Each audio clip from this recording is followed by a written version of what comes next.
Halo Bapak Ibu, kembali bersama saya Dr. Ivan untuk melanjutkan pembahasan mengenai deteksi dini autis untuk anak usia 18 sampai 36 bulan. Indikator yang kita bahas kali ini adalah apakah anak Anda melihat wajah Anda untuk melihat reaksi Anda ketika bertemu sesuatu yang tidak dikenal.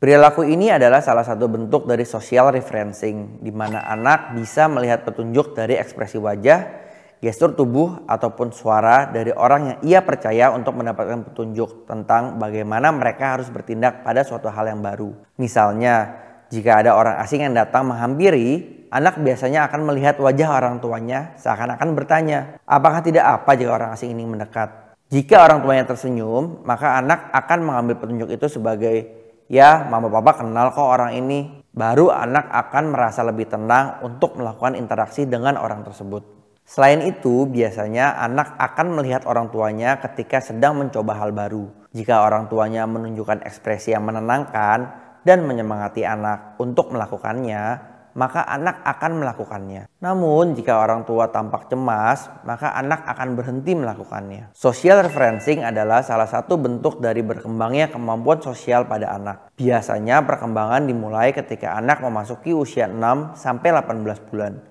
Pada usia 18 sampai 36 bulan ini, Bapak Ibu harus lebih waspada jika anak jarang atau tidak pernah melakukan social referencing. Karena hal ini merupakan salah satu indikasi adanya gangguan sosial dan emosi seperti gangguan spektrum autis. Anak dengan gangguan spektrum autis biasanya akan kesulitan untuk membaca petunjuk sosial yang ada. Mereka tidak bisa membaca maksud dari ekspresi wajah, gestur tubuh, atau intonasi suara dari orang lain, sehingga jarang melakukan social referencing. Anak mungkin saja akan cenderung langsung melakukan sesuatu yang diinginkannya tanpa meminta persetujuan orang tuanya. Seperti itulah Bapak Ibu untuk deteksi dini gangguan spektrum autis pada anak yang bisa Bapak Ibu lakukan secara mandiri di rumah. Apabila pada rentang usia ini Bapak Ibu merasa anak jarang atau malah tidak pernah melakukan social referencing seperti yang sudah dijelaskan tadi, maka Bapak Ibu bisa mendiskusikan hal ini kepada ahlinya.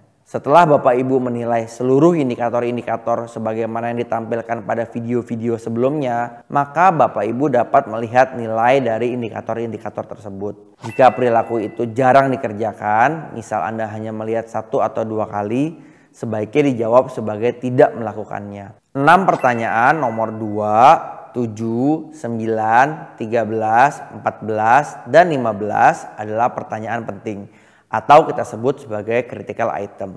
Jika dijawab tidak, maka anak mempunyai resiko tinggi mengalami gangguan spektrum autis. Jawaban tidak pada 2 atau lebih critical item atau 3 pertanyaan lain yang dijawab tidak sesuai, misalnya seharusnya dijawab ya tapi orang tua menjawab tidak, maka anak tersebut mempunyai risiko gangguan spektrum autis. Jika anak memiliki risiko autis atau risiko tinggi gangguan spektrum autis, Bapak Ibu atau orang dewasa di sekitar anak sebaiknya segera berkonsultasi kepada dokter atau psikolog. Demikian pula apabila nilainya berada di bawahnya namun Bapak Ibu masih ragu-ragu, ada baiknya tetap segera berkonsultasi kepada dokter atau psikolog. Karena gangguan spektrum autis tidak bisa didiagnosis sendiri oleh orang awam. Semakin cepat buah hati diperiksa oleh ahlinya, maka semakin cepat juga buah hati mendapat penanganan yang dibutuhkan. Itu saja dari saya. Kita bertemu lagi pada video-video lainnya. Sampai jumpa.